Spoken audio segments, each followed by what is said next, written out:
everyone, thanks so much for being here. My name is Kat and I make houseplant videos here on Good and Planty. If you just so happen to absolutely love this video, please consider liking it, commenting, subscribing, liking me on Instagram.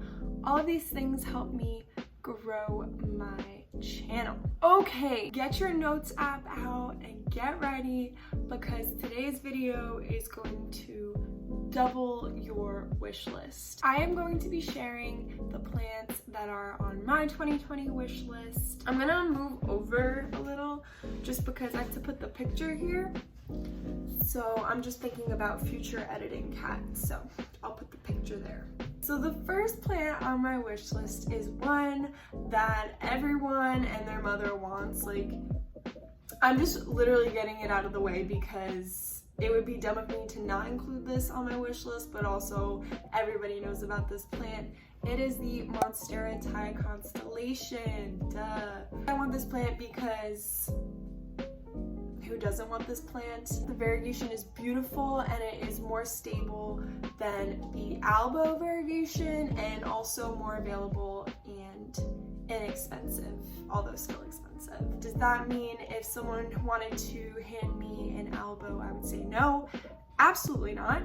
But I'm just being realistic and I think that I would prefer to get this plant and put it on my wish list. So just to get that out of the way, I want that plant. Next up is a plant that I haven't seen on many wish lists, honestly, so, you know, inside scoop here. The next plant is a Alocasia zebrina reticulata. You've probably seen the Alocasia zebrina from a couple creators or Instagram accounts, but less talked about, I think, is the reticulata. It is so beautiful. The Alocasia zebrina is popular because of the pattern on the stem, which is why it's called zebrina, but then the reticulata has the bonus of a gorgeous pattern on the leaves. I'm lucky enough to live very, very close to Exotics, who does carry this plant, but it is constantly out of stock, so I am just waiting for my opportunity to finally get this plant in my home. I did get the Alocasia poly to make sure that I know how to take care of Alocasia, so I think that I can handle this plant. It's on my wish list. It's been on my wish list for a very long time, and hopefully one day I can get it and share it with you guys. Next up is a Hoya, which is actually surprising because I don't really talk about Hoya all that much on my channel. There's not a lot of Hoyas that really like do it for me, but the Hoya Ricotta just had to be on my list. It is one of the coolest plants I've ever seen. I love like the suction cup look of it. You can either basically have it shingle up or grow down and you can kind of like suction two of those little circles together, but I do want to pot it with a piece of wood in the pot and have it like very nicely shingle up, and I think that that is pretty cool. They are sold on Etsy here and there, so I think that I'll be able to find it there. It's just kind of a matter of spending the money. Next up, it's a Syngonium. You guys know I love Syngoniums, so honestly I have so many Syngoniums on my wish list that I have a separate section in my notes for Syngonium. So I have my wish list plants and then it's Syngonium wish list. The first one is Syngonium Rayi. I think I'm saying that right. It's not one of the harder ones to get. Like, I think this one is kind of available, like you just have to kind of know where to look. I have seen it a couple places online. It's just a matter of catching it when it's restocked. This plant is gorgeous. I love what the leaves look like. I love that white stripe down the middle. I love the shape of the leaf. That was one of the first Syngonium plants that were on my wish list that were not a Syngonium podophyllum. The other Syngonium that I want, it's a little bit more expensive. It is the Syngonium macrophyllum frosted heart, and this plant is just gorgeous. It is so beautiful. It's like Calathea musaica gone Syngonium, and that's what I want. That is absolutely what I want. The leaf shape is so big and beautiful, and it's a Syngonium, so it probably grows pretty fast. I love it. Kind of thought about getting the regular Syngonium macrophyllum. I'm just playing. but let's get real, I want the frosted heart, so that's what's on my wish list. I think under the Syngonium Rayi, which I recently just unboxed, I'll link it, where I think it would be here. I always point to the wrong side. It will be somewhere here. I just unboxed it, and I think next up in my Syngonium list would be the frosted heart. Okay, so next up we have a fairly Instagram famous plant. It is the Titty Cactus. I absolutely cannot pronounce its official name. I will put it down there, but I'm just gonna call it the Titty Cactus because that's what everyone knows it by, and I don't have the IQ to pronounce the full name. This is a Japanese produced cultivar, and it literally just looks like a stick of titties. I think it would look really good in this pot. I think that would be kind of fun.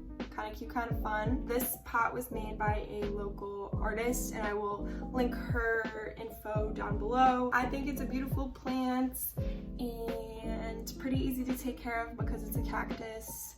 So that's on my list, and I have the perfect pot for it. Next up is a plant that's a little bit more common. I'm trying to steer away from exclusively wanting super like rare plants. I kind of want to approach my wish list differently and look for, of course, some of those uncommon plants are beautiful and I'm gonna want them, but also just kind of prioritizing some more easily found plants. So the plant that is next is the Picassos paintbrush croton. It has the statement coloration of, I think it's called like the Petra croton, but I think it's like a little bit more unique because of the leaf shape. The leaves are so thin and like wiggly, and it looks like a paintbrush, and because of the coloring it looks like Picasso's paintbrush.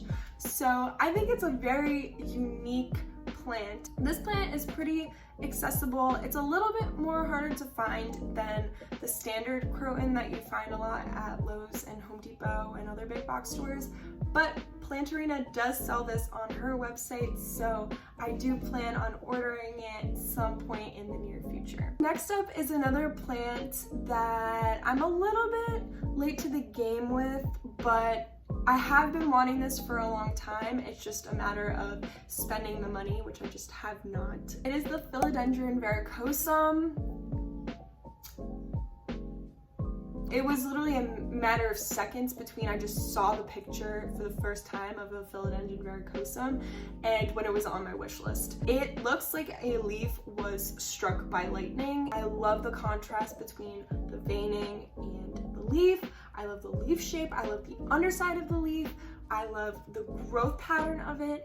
It's a stunning, stunning plant. I actually do want it more than the Philodendron verrucosum crossed with the melanochrysum. From just what I see on YouTube and other people posting about it, I do think that the coloration tends to be stronger with just the original verrucosum. I do just want the regular verrucosum. It's probably one of like the top plants on this list. This list is in no particular order, and honestly I would probably put this close to the top. The next plant is one, again, I saw it and it went on my wish list immediately. It is the Philodendron Dark Lord. The thing is with this plant is when it's smaller, it looks kind of like, I think it's called the black cardinal. Like it looks like a more common philodendron. It's nothing super striking or anything that I would really go out of my way for, but it was when I saw Kaylee Ellen have the super large Philodendron Dark Lord that my jaw dropped, and I was like, I need this, I need to grow it. By the way, if you don't know who Kaylee Ellen is, I would be surprised that you're watching my channel and don't know her, but she is another YouTuber, a plant tuber, and she does a lot of rare plant focused videos. When I saw that plant on her channel, I was just in awe and immediately wrote it down. I'm ending this on a not so rare plant, but I would absolutely love to have this plant in my collection. I think it's gorgeous. It's actually another Hoya. Whoa, what's going on? It's the Hoya ovata. That's just like an example of a plant that is not crazy uncommon or crazy expensive, but it's just so striking. Every time I see it in someone's plant tour, I'm like, wow, I really want that plant. I just think that that round, like satisfying. It looks like juicy almost. The shape of the leaf is just beautiful. I love the Hoya Ricotta. I hope to have it soon, and I think it's just a matter of me finding a good price for it. That's another plant where if you just want something a little bit spicy in your collection, but you don't want to order from Indonesia, you don't want to spend $100, that's a really great plant to look into. Let me slide over. That's gonna be it for today's video. Thank you so much for watching. I really appreciate it. Please consider liking, subscribing, all that jazz if you enjoyed this video and want to see more. I will see you in the next video. Bye!